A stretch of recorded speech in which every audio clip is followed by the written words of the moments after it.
মুহররম মাস অত্যন্ত গুরুত্বপূর্ণ ফজিলতপূর্ণ মাস। বিশেষ করে মুহররম মাসের 10 তারিখ আশুরার দিন।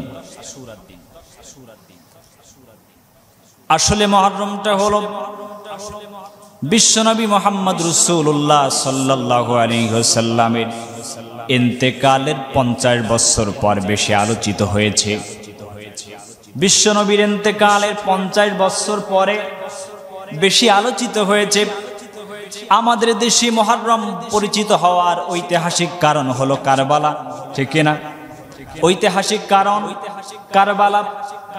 অথচ কারবালা অনুষ্ঠিত হয় বিশ্বনবী মুহাম্মদ রাসূলুল্লাহ সাল্লাল্লাহু আলাইহি ওয়াসাল্লামের ইন্তেকালের 50 বছর পরে। কারবালা অনুষ্ঠিত হয় বিশ্বনবীর ইন্তেকালের 50 বছর পরে। বিশ্বনবী মুহাম্মদ রাসূলুল্লাহ সাল্লাল্লাহু আলাইহি ওয়াসাল্লাম ইন্তেকাল করেন 11 হিজরি সনে। কারবালা অনুষ্ঠিত হয় 61 হিজরি সনে। 61 থেকে 11 বাদ দিলে থাকে 50। তাহলে কারবালা অনুষ্ঠিত হয় বিশ্বনবীর ইন্তেকালের 50 বছর পরে। এর আগে যে মুহররমের অনেক গুরুত্বপূর্ণ শিক্ষা আছে এবং অনেক ঐতিহাসিক ঘটনা মুহররমের 10 তারিখের সাথে জড়িত, সে বিষয়ে আমরা জানিও না এবং জানার চেষ্টাও করি না, ঠিক না? ইনশাআল্লাহ আমরা ধারাবাহিকভাবে সে বিষয়ে আলোচনা শুনবো ইনশাআল্লাহ। তাহলে মুহররম যে কারবালা অনুষ্ঠিত হয় বিশ্বনবীর ইন্তেকালের 50 বছর পরে। রাসূল করিম সাল্লাল্লাহু আলাইহি ওয়াসাল্লাম যখন ইন্তেকাল করেন, তার ইন্তেকালের মধ্য দিয়ে শেষ হয়ে গেল নবুয়াতের যুগ। বিশ্বনবীর ইন্তেকালের মধ্য দিয়ে নবুয়াতের যুগের শেষ হয়ে গেল। শুরু হবে খেলাফতের যুগ। যেহেতু রাষ্ট্রপ্রধান ছাড়া দেশ চলতে পারে না, রাষ্ট্র ব্যবস্থা চলতে পারে না। খেলাফতের আসনে কে বসবেন?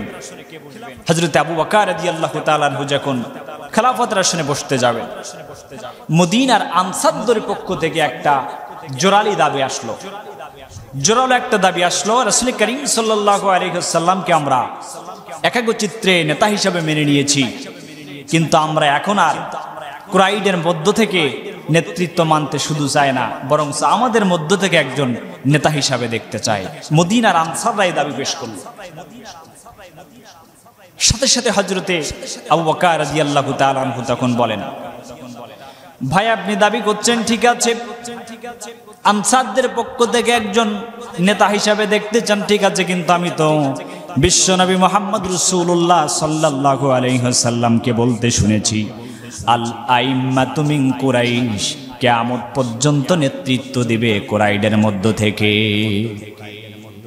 কিয়ামত পর্যন্ত নেতৃত্ব দিবে কুরাইশদের মধ্য থেকে। হযরতে আবু বকর রাদিয়াল্লাহু তাআলা আনহু এই দাবিটা যখন উত্থাপন করলেন, সাথে সাথে হযরত ওমর রাদিয়াল্লাহু তাআলা আনহু এই কথা যখন উত্থাপন করলেন, সাথে সাথে মদিনার আনসাররা তাদের দাবি উঠিয়ে নিল যে আমরা আমাদের দাবিটা উঠিয়ে নিলাম। সাথে সাথে আমিরুল মুমিনিন খলিফাতুল মুসলিমিন হযরত ওমর রাদিয়াল্লাহু তাআলা সাথে সাথে তার হাতে বায়াত গ্রহণ করলেন। এইভাবে হযরতে আবু বকর রাদিয়াল্লাহু তাআলা আনহু মুসলিম জাহানের প্রথম খলিফা নিযুক্ত হলেন।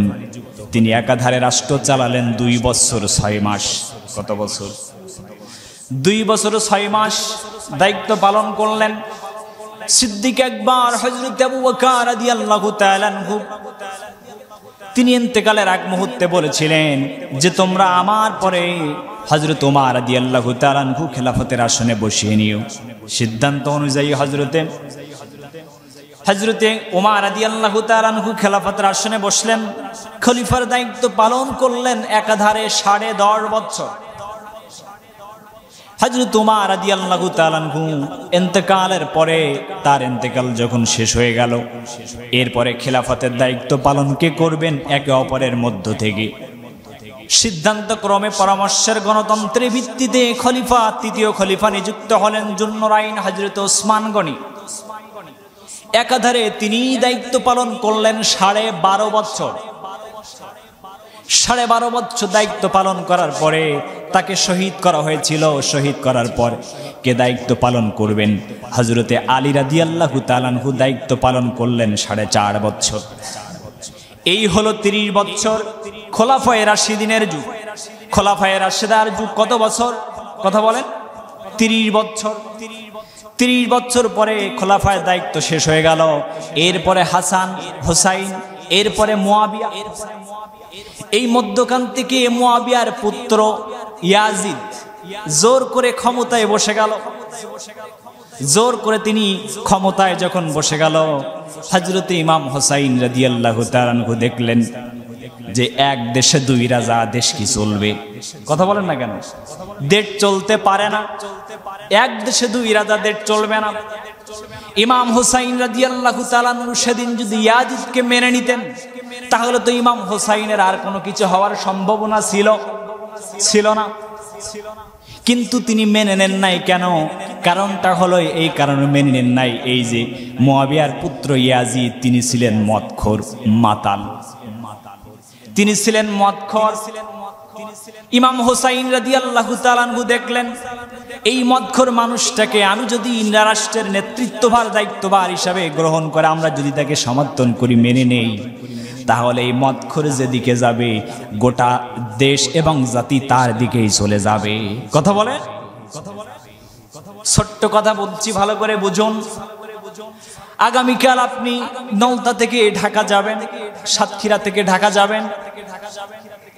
ঢাকা যাওয়ার পথে আপনি যে গাড়িতে উঠছেন, গাড়ির ড্রাইভারটা হলো নেশাদ্রব্য পান করে, মদ পান করে তিনি গাড়ি চালকে যখন আসনে বসলেন, আপনি যত আল্লাহওয়ালা মুসল্লি হন না কেন, ওই ড্রাইভার বাস চালানোর কারণে বাস যদি খাদে যায়, যদি খালে পড়ে যায়, তাহলে ড্রাইভার যাবে না, আমি সহ যাব। আপনি যত বড় আল্লাহওয়ালা মুসল্লি হন না কেন, ড্রাইভার বাস মদখোর চালানোর কারণে বাস যদি খাদে যায়, শুধু ড্রাইভার যাবে না, আমরা সহ সকলেই যাব। ইমাম হুসাইন রাদিয়াল্লাহু তাআলা আনহু এইটাই বুঝেছিলেন। আজকে যদি আমরা এইটাই বুঝতে পারতাম, স্বাধীনতার পর থেকে 50 বছর নয়, 50 বছর লাগতো না, এতদিন আল্লাহর জমিনে আল্লাহর কোরআনের আইন চালু হয়ে যেত। আমরা মুহররম থেকে শিক্ষা গ্রহণ করতে পারি নাই। কি শিখলেন? কি বুঝলেন? ইমাম হুসাইন রাদিয়াল্লাহু তাআলা আনহু সেদিন এই কারণে মেনে নেন নাই যে একজন মদখোর মানুষ যদি রাষ্ট্রের নেতৃত্ব দায়িত্বভার গ্রহণ করে, তাহলে সে যেদিকে যাবে গোটা দেশ এবং জাতি সেদিকে যাবে। এটাই তিনি বুঝেছিলেন। এটাই হলো কারবালা। দেশের মধ্যে অস্থিরতা বিরাজ করছে। কিছু সংখ্যক মানুষ ইমাম হুসাইন রাদিয়াল্লাহু তাআলা আনহুর হাতে বায়াত গ্রহণ করলেন, কিছু সংখ্যক মানুষ ইয়াজিদের হাতে বায়াত গ্রহণ করলেন। দেশের মধ্যে অস্থিরতা বিরাজ করছে। ইমাম হুসাইন রাদিয়াল্লাহু তাআলা আনহুকে কুফার কিছু সংখ্যক তদানীন্তন সময়ে কুফায় বড় বড় আলেম বেঁচেছিলেন। আব্দুল্লাহ ইবনে মাসউদ, ইবনে আব্বাস প্রমুখ সাহাবী বেঁচেছিলেন। কুফার অনেক বড় বড় আলেম তারা বেঁচেছিলেন। তারা সিডি পাঠালেন, ইমাম আপনি কুফায় আসেন, কুফার মানুষ আপনার হাতে বায়াত গ্রহণ করার জন্য তারা উদ্গ্রীব হয়ে আছে। ইমাম হুসাইন রাদিয়াল্লাহু তাআলা আনহু অবস্থাটা আরো বেশি পর্যবেক্ষণ করার জন্য তার একান্ত সহচর মুসলিম বিন আকিলকে পাঠালেন। মুসলিম বিন আকিল, যাও কুফার অবস্থা বিরাজমান, তুমি দেখে আসো। আসলে কুফার মানুষ আমার নেতৃত্ব গ্রহণ, বায়াত গ্রহণ করবে কিনা, যাও মানুষের অবস্থা তুমি একটু যাচাই বাছাই করে আসো। মুসলিম বিন আকিল তিনি চলে গেলেন। তিনি যখন গেলেন, যাওয়ার পরে মানুষের অবস্থা বুঝে তিনি দেখলেন আসলেই কুফার মানুষ ইমাম হুসাইনের হাতে বায়াত গ্রহণ করার জন্য পাগল হয়ে গেছে। ইমাম হুসাইন রাদিয়াল্লাহু তাআলা আনহু এখন তিনি এই অবস্থা রিপোর্ট যখন চিঠি পাইলেন, তিনি তার পরিবারস্থ লোকজনকে নিয়ে 78 জন সাথী সঙ্গী নিয়ে তিনি কুফার উদ্দেশ্যে রওনা দিলেন। প্রতিমধ্যে তিনি যখন ফোরাত নদীর তীরে পৌঁছালেন, ফোরাতের তীরে যখন পৌঁছালেন, তখন শত্রু বাহিনী যারা ছিল, গোয়েন্দা বাহিনী, তারা খবর পেয়ে গেল ইমাম হুসাইন রাদিয়াল্লাহু তাআলা আনহু কুফায় যাচ্ছে। এখন ইয়াজিদের কাছে এই খবর যখন পৌঁছানো হলো, ইয়াজিদ তখন চিন্তা করলেন, ইমাম হুসাইন যদি কুফায় পৌঁছে যায় আর মানুষ যদি তার হাতে বায়াত গ্রহণ করে, তাহলে তো আমার সব কিছু সর্বনাশ হয়ে যাবে। আমি যে নেতৃত্ব জোর করে বসেছি আসনে, এটা তো আর থাকবে না, মানুষ এটা গ্রহণ করবে না। তাহলে কি করা যায়? যে করেই হোক ইমাম হুসাইনকে ওখানে আটকাতে হবে। কুফার তখন দায়িত্ব নিয়োজিত ছিলেন Ubaidullah bin Ziyad. Ubaidullah bin জিয়াদকে চিঠি পাঠালেন। উবাইদুল্লাহ বিন জিয়াদ ইমাম হুসাইন রাদিয়াল্লাহু তাআলা আনহু সঙ্গী সাথীদেরকে নিয়ে কুফার উদ্দেশ্যে রওনা দিয়েছেন। ফোরাত নদীর তীর পর্যন্ত পৌঁছিয়েছেন। এখনই ওখানে তাকে আটকাতে হবে, কোনোভাবেই যেন তাকে কুফায় প্রবেশ করতে দেওয়া যাবে না। ঘোষণা যখন জারি করে দিলেন, উবাইদুল্লাহ বিন জিয়াদ 4000 সৈন্যের একটা বিশাল বাহিনী ফোরাত নদীর তীরে পাঠিয়ে দিলেন। ইমাম হুসাইন রাদিয়াল্লাহু তাআলা আনহু তার সাথী সঙ্গীদেরকে সেখানে আটক করে ফেললেন। তার পরিবারস্থ লোকজনদেরকে কুফা ফোরাত নদীর তীরে আটক করে ফেললেন। তাকে বার্তা দেওয়া হলো, যদি আপনি ইয়াজিদকে যদি মেনে না নেন, ইয়াজিদকে খলিফা হিসেবে যদি আপনি গ্রহণ না করেন, আপনাকে হত্যা করা হবে, আপনাকে কুফায় যেতে দেওয়া হবে না। ইমাম হুসাইন রাদিয়াল্লাহু তাআলা আনহু এই কথা যখন শুনলেন, তারপরে তিনি বললেন, আমি কুফায় যেতে চাই না, আমি মদিনায় যেতে চাই। বলল না, আপনাকে মদিনায়ও যাইতে দেওয়া হবে না, মদিনাও আপনাকে যেতে দেওয়া হবে না। আপনাকে উবাইদুল্লাহ, আপনাকে ইয়াজিদের নেতৃত্ব গ্রহণ করা লাগবে। আপনারা জানেন সে সময় পানির পিপাসায় ফোরাত নদীর তীরে পানি ছিল, কিন্তু ইমাম হুসাইনের সাথী সঙ্গীদেরকে খাওয়ার ছিল, কিন্তু পানি তাদেরকে ছিল না। নবী বংশের মানুষ পানি পান করতে পারে নাই। শিশুপুত্র আজগার পানির আঘাতে শিশুপুত্র আজগারের পানির যন্ত্রণায় পিপাসা হয়ে মা সাহারা মানুষ ওই ফোরাত নদীর তীরে যখন পানি আনতে গিয়েছিলেন, এক মশক পানি আনতে গিয়েছিলেন, কাফেররা ইয়াজিদের বাহিনী সেটাও তাদেরকে ছাড় দেয় নাই, তীর নিক্ষেপ করে তাকে হত্যা করেছে, শাহাদাতের নাজরানা পেশ করিয়েছে। ইমাম হুসাইন রাদিয়াল্লাহু তাআলা আনহু বললেন, আমি কুফায়ও যাব না, আমি মদিনায়ও যাব না, আমাকে ইয়াজিদের কাছে নিয়ে চলো, আমি ইয়াজিদকে প্রশ্ন করতে চাই, আল্লাহর জমিনে আল্লাহর দেওয়া পানি তাকে বন্ধ করার কে অধিকার দিয়েছে? আমি ইয়াজিদকে প্রশ্ন করতে চাই, কে তাকে পানি পান করার বন্ধ করতে ইচ্ছা করেছে, কে তাকে অর্ডার দিয়েছে? বললেন না, আপনাকে ইয়াজিদের কাছেও যাইতে দেওয়া হবে না, আপনাকে হয় বর্ষতা স্বীকার করা লাগবে, আনুগত্য মেনে নেওয়া লাগবে, না হলে আপনাকেই হত্যা করা হবে। ইমাম হুসাইন রাদিয়াল্লাহু তাআলা আনহু সেদিন তো মেনে নিলেই তার কোনো সমস্যা ছিল না, কিন্তু ইমাম হুসাইন সেদিন যদি তার নেতৃত্ব মেনে নিতেন, তাকে যদি খলিফা হিসাবে মনোনীত হয়ে রাজত্ব যদি তার মেনে নিতেন, তাহলে কি হতো? ইসলামের 12টা সেদিন বেজেই যেত। কথা বলেন ঠিক না বেটি? ইসলামের 12টাই বেজেই যেত। ইমাম হুসাইন রাদিয়াল্লাহু তাআলা আনহু দেখেছিলেন যে চেয়ারে বসেছেন, আকাশের নিচে জমিনের উপরে সর্বশ্রেষ্ঠ মহামানব বিশ্বনবী মুহাম্মদ রাসূলুল্লাহ সাল্লাল্লাহু আলাইহি ওয়াসাল্লাম যে চেয়ারে বসে নেতৃত্ব দিয়েছেন, যে চেয়ারে বসেছেন আবু বকর, ওমর, ওসমান, আলী, সেই চেয়ারে একজন মদখোর মাতাল মানুষকে নেতৃত্ব হিসেবে আমি কখনোই মানতে পারি না। যে চেয়ারে বসে নেতৃত্ব দিয়েছেন পৃথিবীর সর্বশ্রেষ্ঠ মহামানব আমার নানা বিশ্বনবী মুহাম্মদ রাসূলুল্লাহ সাল্লাল্লাহু আলাইহি ওয়াসাল্লাম। পৃথিবীতে আল্লাহ পাক যত নবী পাঠিয়েছেন,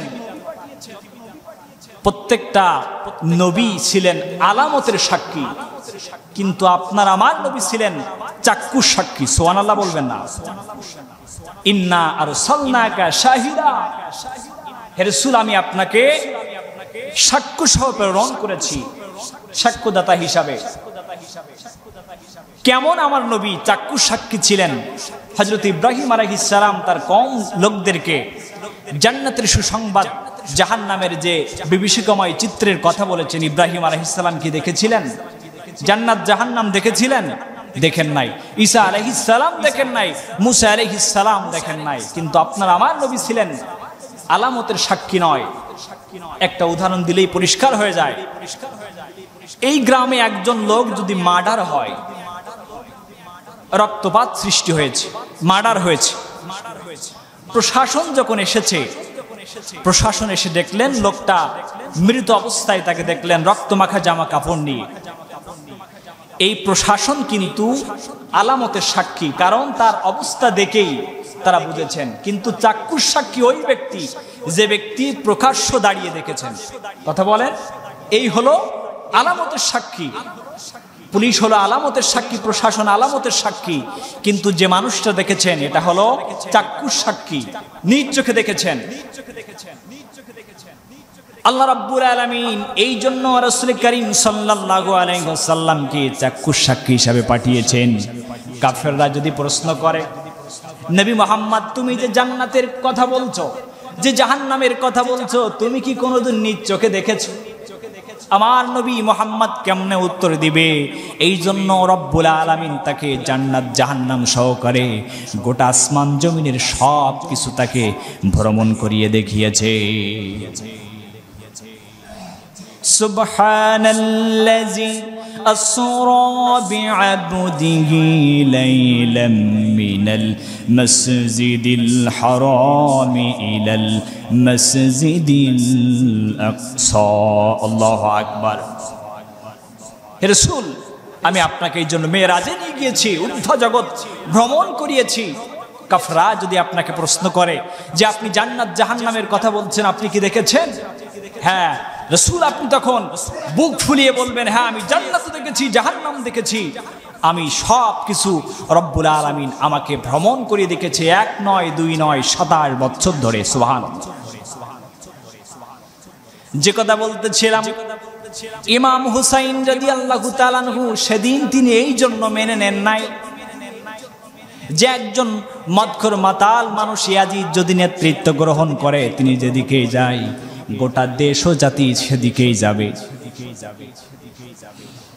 ফজরের যখন সময় শেষ হয়ে গেল, ফজরে আজান হয়ে গেল, ইমাম হুসাইন রাদিয়াল্লাহু তাআলা আনহুর সাথী সঙ্গীদেরকে চিঠি দেওয়া হলো, 4 জন কাছে ইয়াজিদ পাঠিয়ে দিলেন, যেই মুহূর্তে যদি এই সূর্য ওঠার আগে যদি তারা বর্ষতা না স্বীকার করে, ইয়াজিদের বর্ষতা যদি না স্বীকার করে, তাহলে তাকে কুফায়ও যাইতে দেওয়া হবে না, মদিনাও যাইতে দেওয়া হবে না, তাকে হত্যা করা হবে। ইমাম হুসাইন রাদিয়াল্লাহু তাআলা আনহু তখন সাথী সঙ্গীদের উদ্দেশ্যে একটা কথা বলেছিলেন, যেটা ইসলামের ইতিহাসে সন্ন্যক করে ইমাম হুসাইনের রক্তে লেখা ফতোয়া বলা হয়। ইমাম হুসাইন রাদিয়াল্লাহু তাআলা আনহু সেদিন বলেছিলেন, ইসলামী খেলাফত ছাড়া অন্য কোন রাষ্ট্র ব্যবস্থা মেনে নিতে পারে না। ইসলামী খেলাফত ছাড়া অন্য কোন রাষ্ট্র ব্যবস্থা মেনে নিতে পারে না।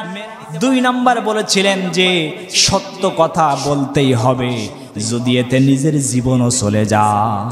ইমাম হুসাইনের রক্ত লেখা ফতোয়া বলা আছে যে ইসলামী খেলাফত ছাড়া অন্য কোন রাষ্ট্র ব্যবস্থা মেনে নিতে পারে না। 2 নম্বরে বলেছিলেন সত্য বলতেই হবে, যদি নিজের জীবনও চলে যায়। মিথ্যা বলাও জায়েজ আছে নাকি নাই? জায়েজ আছে। মিশকাত শরীফের 428 পৃষ্ঠার হাদিস, বিশ্বনবী বলেন 3 জায়গায় মিথ্যা বলা জায়েজ আছে। 1 নম্বরে হলো নিজের স্ত্রীর সাথে, 2 নম্বরে হলো জিহাদের ময়দানে, 3 নম্বর হলো মুসলিম ভাইয়ের বিপদ মিটাতে। মুসলিম ভাইয়ের বিপদ মিটাতে মিথ্যা কথা বলা জায়েজ আছে 3 জায়গায়। কিন্তু আজকে পর্যালোচনা করলে দেখা যায় আজকে আমরা এই 3 জায়গায় মিথ্যা কথা বলি না, বরঞ্চ আর অন্য জায়গায় মিথ্যা কথা বলি। আমার ভাইয়ের বিপদ মিটানো তো দূরের কথা, কিভাবে একজন আরেকজনের সাথে বাদিয়ে দেওয়া যাবে তার জন্য আমরা প্রচেষ্টায় আছি, ঠিক না? ও মুসলমান, মুহররম থেকে শিক্ষা গ্রহণ করো, মুহররম থেকে শিক্ষা গ্রহণ করে যাও। মুহররম শুধু আসবে যাবে, শিক্ষা যদি না গ্রহণ করো এ জাতির কোনো উপকার কিন্তু হবে না, সফলতা হবে না। ইমাম হুসাইন রাদিয়াল্লাহু তাআলা আনহু তিনি তাকে যখন এই অর্ডার করা হলো যে সূর্য উদিত হওয়ার আগে যদি ইয়াজিদের বর্ষতা স্বীকার না করা হয়, ইয়াজিদের বর্ষতা যদি স্বীকার না করা হয় তাহলে আপনাকে হত্যা করা হবে। যুদ্ধ শুরু হয়ে গেল। ইমাম হুসাইন রাদিয়াল্লাহু তাআলা আনহু কি করলেন? তিনি তার তাঁবুর মধ্যে প্রবেশ করলেন, রাসূলের দেওয়া পোশাক মোবারক পরলেন, তার মাথার লোহা হেলমেট দিয়ে পড়লেন, সাইয়্যিদুশ শাহাদা আমির হামজার তরবারিটা গ্রহণ করলেন, সন্তানের কাছ থেকে বিদায় নিলেন, স্ত্রীর কাছ থেকে বিদায় নিলেন, বোনের কাছ থেকে বিদায় নিলেন। একের পর এক জিহাদের যুদ্ধের ময়দান, কারবালার ময়দান শুরু হয়ে গেল। অনেক বড় লম্বা ইতিহাস, আমি শুধু বলতে চাচ্ছি শিক্ষাটা বাহির করার জন্য। ইমাম হুসাইন রাদিয়াল্লাহু তাআলা যুদ্ধের ময়দান শুরু হয়ে গেল। এক নয় দুই নয়, ইমাম হুসাইন ইসলামের ইতিহাস সাক্ষ্য দেয় 130টা তরবারি, 130টা বর্ষার আঘাত, 33টা তলোয়ারের আঘাত। ইমাম হুসাইনের রক্তে গোটা কারবালার ময়দান যখন একের পর এক যখন পর্যদুস্ত হয়ে লাল হয়ে গেল, ইমাম হুসাইন আর সহ্য করতে পারলেন না। ঘোড়ার পিঠ থেকে যখন তিনি কারবালার ময়দানে পড়ে গেলেন, সাথে সাথে সীমার তার বুকের কলিজা এসে চেপে বসলো। ইমাম হুসাইন রাদিয়াল্লাহু তাআলা আনহু তখন বুঝতে পারলেন এবং সীমারকে বললেন, সীমার, আমি বুঝতে পেরেছি আমার জীবন এখনই চলে যাবে। আমি তো শাহাদাতের গন্ধ পাচ্ছি। সুবহানাল্লাহ বলবেন না? আমি শাহাদাতের গন্ধ আমার নাকের মধ্যে সুঘ্রাণ পেয়ে যাচ্ছি। আমি বুঝতে পারছি আমি এখন ওই শাহাদাতের নাজরানা পেশ করব, আমি এখন ওই শাহাদাতের নাজরানা পেশ করব। কিন্তু সীমার, আমি তোমার কাছে একটি আবেদন করতে চাই, আমি 2 রাকাত নামাজ আদায় করতে চাই, সময় কি একটু হবে? ও মুসলমান, মুহররম থেকে কি শিক্ষা গ্রহণ করলেন? ইমাম হুসাইনের উত্তরসূরি শুধু দাবি করেন, কারবালা আসলে হাই হোসেন হাই হোসেন করে পাগল হয়ে যান, তাজিয়া পাকিয়ে পাকিয়ে খান। কি বুঝলেন? ইমাম হুসাইন রাদিয়াল্লাহু তাআলা আনহু জীবনের শেষ মুহূর্তে তরবারি চলবে এমন সময় সীমারের কাছে 2 রাকাত নামাজের জন্য আহ্বান করেছিলেন। আজকে হুসাইনের মুসলমান করে পাগল হয়ে যাচ্ছেন। আপনি কি কতটুকু নামাজ আদায় করছেন? 2 রাকাত নফল নামাজ তো দূরের কথা, আজকে আমরা অনেকেই ফরজও ত্যাগ করছি। কথা বলে, ফরজ নামাজ আমরা ঠিক মতো আদায় করছি। লাভ হবে না, লাভ হবে না। ইমাম হুসাইন রাদিয়াল্লাহু তাআলা আনহুকে যখন তরবারিটা যখন চালিয়ে দিলেন, দেহ থেকে কল্লাটা আলাদা হয়ে গেল, কারবালার প্রান্তর রক্তে রঞ্জিত হয়ে গেল, রক্তে রঞ্জিত হয়ে গেল কারবালার প্রান্ত। এরপর ইমাম হুসাইন রাদিয়াল্লাহু তাআলা আনহুকে ইয়াজিদের বাহিনী কি করলেন? ইয়াজিদের বাহিনী তার দেহটা ঘোড়ার পিঠে যখন ছুটিয়ে দিলেন, নবী বংশের মানুষ, নবীওয়ালা মানুষ, যে শরীরে বিশ্বনবী চুম্বন করেছেন, যে ঠোঁট মোবারকে বিশ্বনবী চুম্বন করেছে, যে দেহটা রাসূল কাঁধে করে নিয়ে এক স্থান থেকে অন্য স্থানে গিয়েছে, রক্তে রঞ্জিত হয়ে গেল, দেহটা ঘোড়া ছুটিয়ে হাড় থেকে মাংসগুলো আলাদা করা হলো। পরিশেষে মাথাটা বস্তার মধ্যে করে নিয়ে কাপড় বেষ্টিত করে একেবারে দামেস্কে ইয়াজিদ যেখানে আছে ইয়াজির অন্দর মহলে সেখানে ছড়িয়ে ফেলা দেওয়া হয়। ফুটবলের মতো লাথি মারতে মারতে সেখানে ফেলে দেওয়া হয়। ও মুসলমান, কি বুঝলেন? ইমাম হুসাইন যদি সেই দিন নেতৃত্ব মেনে নিতেন তাহলে ইমাম হুসাইনের কোনো কি বিপদ হওয়ার সম্ভাবনা ছিল না। কিন্তু ইমাম হুসাইন রাদিয়াল্লাহু তাআলা আনহু ওই জন্য মেনে নিলেন না যে জীবন চলে যাবে, কিন্তু মুসলিম হয়ে মুসলিম জাতি কখনো শির অন্য জাতির কাছে নত করতে পারে না। এটাই কারবালার শিক্ষা। শুধু কারবালা আসলে কাঁদলেন, হাই হোসেন করে পাগল হয়ে গেলেন, এর নাম কারবালা নয়। কারবালা থেকে শিক্ষা গ্রহণ করেন। আজকে কারবালা আমরা যে শিক্ষা দিয়ে যাচ্ছে, কারবালা আমাদের প্রথম নম্বরে শিক্ষা দিচ্ছে, জীবন যদিও চলে যায় তবুও সত্য কথা বলতে হবে। জীবন যদিও চলে যায় কি করতে হবে? সত্য কথা বলতে হবে। দ্বিতীয় নম্বরে আজকে কারবালা আমাদের মুহররম শিক্ষা দিয়ে যাচ্ছে, যে ইহুদি খ্রিস্টানদের সাথে অমুসলিমদের সাথে সাদৃশ্য অনুসরণ করা যাবে না, বন্ধুত্ব স্থাপন করা যাবে না। কিন্তু আজকে আমরা ইহুদি খ্রিস্টানদের সাথে বন্ধুত্ব স্থাপন করার জন্য আমরা পাল্টা দিয়ে চেষ্টা করছি কি করে বন্ধুত্ব স্থাপন করা যায়। তৃতীয় নম্বরে আমাদের শিক্ষা দিয়ে যাচ্ছে কারবালা। মুহররম আমাদেরকে শিক্ষা দিচ্ছে, প্রথম নাম্বার সত্য কথা বলতেই হবে যদি জীবনও চলে যায়। দ্বিতীয় নম্বরে শিক্ষা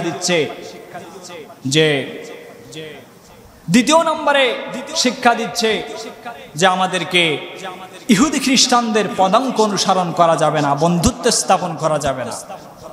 তৃতীয় নম্বরে আমাদের শিক্ষা দিচ্ছে যে শির মুসলমান একমাত্র আল্লাহর উদ্দেশ্যে নত হবে। পৃথিবীর অন্য কোন জাতি গোষ্ঠীর সাথে হাজার জুলুম অত্যাচার নির্যাতন আসলেও মুসলিম জাতি কোনদিন মাথা অন্যের তরে নত করতে পারবে না। চতুর্থ নম্বরে আমাদেরকে শিক্ষা দিয়ে যাচ্ছে জুলুম এবং জালেম যারা করছে পৃথিবীতে, তারা আজ হোক কাল হোক পৃথিবীতে থেকেই তারাই একদিন না একদিন পরাজিত হবে। পৃথিবীর জমিনে জুলুম করে কোনোদিন সফল হতে পারে না। কারবালা আমাদের আজকে মুহররম পঞ্চম নম্বরে শিক্ষা দিচ্ছে পৃথিবীতে যারা পেশি শক্তি ব্যবহার করে, ক্ষমতা ব্যবহার করে যারা ক্ষমতায় টিকে থাকতে চায়, রাজত্ব পৃথিবীতে নেতৃত্ব দিতে চায়, এরা হয় ইয়াজিদ না হয় উবাইদুল্লাহ বিন জিয়াদের উত্তরসূরি। মুহররম আমাদের সপ্তম নম্বরে শিক্ষা দিয়ে যাচ্ছে, এটা একটু বুঝতে কষ্ট হবে। ইতিহাস লেখা হয় সাথে সাথে নাকি পরে? কোন ঘটনা ঘটে যাওয়ার পরে ইতিহাস লেখা হয় নাকি ইতিহাস আরো পরে লেখা হয়? ইতিহাস লেখা হয় কমপক্ষে 50 বছর 100 বছর পরে। ইমাম হুসাইন রাদিয়াল্লাহু তাআলা আনহু সেদিন শাহাদাত বরণ করেছিলেন। তখন সাধারণ সাথীসঙ্গী মানুষ তারা চিন্তা করলেন, সাথীসঙ্গী যারা ছিলেন তারা চিন্তা করলেন যে ইমাম হুসাইন ব্যর্থ আর ইয়াজিদ সফল। কিন্তু ইতিহাস যখন লেখা হয়েছে, আমরা এখন ইতিহাস যখন পড়ছি, এখন দেখা যাচ্ছে ইমাম হোসাইন বিফল, ইয়াজিদ বিফল, ইমাম হোসাইন সফল। ও মুসলমানকে শিক্ষা গ্রহণ করলেন। পৃথিবীতে যারা আজকে অন্যায় মনে করেন না, ন্যায়কে ন্যায় মনে করেন না, যারা রাতকে দিন মনে করছেন, দিনকে রাত মনে করছেন, ইমাম হুসাইনের কারবালা থেকে শিক্ষা গ্রহণ করেন। জুলুম তন্ত্র যারা পৃথিবীতে করছেন তারা শিক্ষা গ্রহণ করেন। ইতিহাস যখন লেখা হবে তখন আজকে সাধারণ মনে করছেন ওরা মনে হয় বিফল হয়েছে, আমরা সফল হয়েছি। কিন্তু না, ইতিহাস যখন লেখা হবে ওরাই কিন্তু সফল হবে। আর আজকে পৃথিবীতে যারা অন্যায় করছে, জুলুম নির্যাতন করছে, তারাই কিন্তু বিফল হবে। ইতিহাস যখন এমন একটা সময় চলে আসবে, আজকে যেমন ইয়াজিদের নাম রাখতে কিন্তু মুসলমান আজকে ঘৃণা করে। ইয়াজিদের আজকে যদি মসজিদের সভাপতি সাহেব, সেক্রেটারি সাহেবের যদি সন্তান হয়, যদি তাকে বলা হয় তোমাকে 50,000 টাকা, তোমাকে 50,000 টাকা দেবো, তোমার সন্তানের নামটা ইয়াজিদ লেখো, রাখবে? নামটা রাখবে না। ইয়াজিদের নামটা আজকে গালি হয়েছে। ইতিহাস যখন লেখা হবে ঠিক এমন একটা সময় আসবে, মুসলিম জাতি তোমাদের নামটাও রাখতে কিন্তু গালি হিসাবে মনে করবে। মুসলমান শিক্ষা গ্রহণ করো। কারবালা তোমার কাছে আসছে এই শিক্ষাগুলো দেওয়ার জন্য। শিক্ষা গ্রহণ করো। আজকে আমরা যদি শিক্ষা গ্রহণ করতে পারি, তাহলে না সমাজটা একটা স্বাধীন সোনালী সমাজের রূপ দান করবে, নেতৃত্ব নেবে। আজকে মানুষ সব করছে, কিন্তু মানুষ আজকে দিন দিন গাফেল হয়ে যাচ্ছে। মুহররম আমাদের কাছে আসছে, আবার আসবে, এভাবেই চলতেই থাকবে, কিন্তু কোনো পরিবর্তন হচ্ছে না। যতক্ষণ পর্যন্ত জাতি শিক্ষা গ্রহণ না করবে, ইমাম হুসাইনের আদর্শে যতদিন মুসলমান গর্জে না উঠবে, ততদিন পর্যন্ত সমাজ, এ দেশ এবং জাতির কোনো পরিবর্তন হবে না। বরঞ্চ দিন যতই যাচ্ছে অন্যায় তত বেড়ে যাচ্ছে, দিন যতই যাচ্ছে মুনাফিকি ততই বেড়ে যাচ্ছে, দিন যতই যাচ্ছে ততই আমরা একজন আরেকজনকে কিভাবে বিপদে ফেলা যায় তার আমরা চেষ্টায় পায়তারা করছি। কিন্তু না, ফিরে আসুন, শিক্ষা গ্রহণ করুন। ইমাম হুসাইনের কারবালা থেকে শিক্ষা দিয়ে যাচ্ছে, জীবন চলে যাবে কিন্তু অন্যায়ের কাছে মাথা নত করা যাবে না। আজকে আমাদের দেশে একটা কথা প্রচলিত আছে, যেটা আমরা হাদিস হিসাবেই জানি, যে জান বাঁচানোর জন্য মিথ্যা কথা বলা জায়েজ আছে। হাদিস না, এটা হাদিসের নামে জালিয়াতি। বরংস মিথ্যা কথা বলে জান বাঁচানো নয়, সত্য কথা বলে জান দেওয়াই ফরজ। এজন্য আসুন ফিরে আসি, শিক্ষা গ্রহণ করি। আমরা যদি এই শিক্ষা গ্রহণ করতে পারি তাহলে এই আজকে সমাজে অন্যায় থাকবে না, জুলুম থাকবে না। সমাজের মধ্যে অন্যান্য যে খারাপ কাজগুলো আছে, নৈতিক কাজগুলো যে ভুলুণ্ঠিত হচ্ছে, এগুলো থাকবে না। সমাজটা একটা সুন্দর স্বাধীন সোনালী সমাজ। আল মুসলিম আখুল মুসলিম, এক মুসলিম জবার মুসলিমের ভাই, এটাই থেকে যাবে। সমাজের মধ্যে নেতৃত্ব গড়ে উঠবে। আল্লাহ পাক যেন আমাদের সকলকে এই শিক্ষা গ্রহণ করার তৌফিক দান করেন, বলেন আমিন। তাহলে আজকে আমাদের এই কারবালার শিক্ষা, মুহররম থেকে আমরা যে শিক্ষা গ্রহণ করলাম, আমরা আবার একটু পর্যালোচনায় যেতে চাই যে মুহররমের আজকে আমাদের শিক্ষা কি। ইহুদি খ্রিস্টানদের পদাঙ্ক অনুসরণ করা যাবে না, সত্য কথা বলতেই হবে, যদি নিজের জীবনও চলে যায়। মিথ্যা কথা বলা যাবে না। এবং পৃথিবীতে যারা পেশি শক্তি ব্যবহার করে, ক্ষমতা ব্যবহার করে ক্ষমতায় যারা টিকে থাকতে চায়, এরা হয় ওবাইদুল্লাহ বিন জিয়াদ, না হয় ইয়াজিদের উত্তরসূরি। এরপরে শির মুসলিম জাতি মাথা নত করবে একমাত্র কার কাছে? আল্লাহর কাছে। আল্লাহ ব্যতীত অন্য কার কাছে মাথা নত করা যাবে না। কারণ জান দিয়েছেন আল্লাহ, মাল দিয়েছেন আল্লাহ। পৃথিবীতে আপনারে দেহ পার্টস অফ দ্য বডি দুনিয়ার কোন মানুষ কিন্তু চালায় না, চালায় কে? আল্লাহ। সিঙ্গাপুর মাউন্ট টেলিজাইড যে সবচেয়ে বড় হাসপাতাল, এই যে হাসপাতালে বাংলাদেশে একজন নামকরা মানুষকে, আমি নামটা বলতে চাচ্ছি না, নামকরা মানুষকে অপারেশন করার জন্য, 4টা অপারেশন করার জন্য তাকে যখন নিয়ে যাওয়া হলো, 4টা মেজর অপারেশন, 40 ব্যাগ রক্ত লেগেছিল। ডাক্তার যখন ওটিতে শোয়ালেন, তার যখন পরীক্ষা নিরীক্ষা করলেন, তার পিতাকে এসে বললেন, আপনার সন্তানের ইন্টেস্টাইনাল অর্থাৎ খাদ্যনালী 2.5 ফিট কেটে বাদ দেওয়া লাগবে। পিতা হতাশ হয়ে গেলেন যে আমার সন্তানের 2.5 ফিট যদি ইন্টেস্টাইনাল খাদ্যনালী বাদ দেওয়া হয়, আমার সন্তান কি বাঁচবে? তখন ডাক্তার তার মুখের দিকে তাকিয়ে বললেন যে আপনার সন্তানের খাদ্যনালী 2.5 ফিট বাদ দিলে আপনার সন্তান বাঁচবে কি বাঁচবে না এটি বিষয় নয়। আপনার সন্তানের খাদ্যনালী আল্লাহ সুবহানাহু ওয়া তাআলা 22 ফিট অতিরিক্ত তৈরি করেছেন। সুবহানাল্লাহ বলবেন না? শুধু তাই নয়, এই যে আপনার পা থেকে মাথা পর্যন্ত রক্ত চলাচল করে 97,000 কিলোমিটার, সবচাইতে যার কম চলে প্রতি মিনিটে 70 বারের অধিক। 97,000 কিলোমিটার রক্ত পা থেকে মাথা পর্যন্ত যিনি স্পন্দন করে দিচ্ছেন তিনি কে? আল্লাহ। এই জন্য জীবন যদি দিতে হয়, মাথা যদি নত করতে হয়, একমাত্র আল্লাহ ছাড়া পৃথিবীর অন্য কোন শক্তির কাছে মাথা নত করা যাবে না। এটাই হলো মুহররমের শিক্ষা। আল্লাহ পাক যেন আমাদের সকলকে এই শিক্ষাগুলো বাস্তব জীবনে মেনে চলা, পরিবার, সমাজ এবং দেশ এবং রাষ্ট্রে যেন প্রতিষ্ঠা করার তৌফিক দান করেন, বলেন আমিন।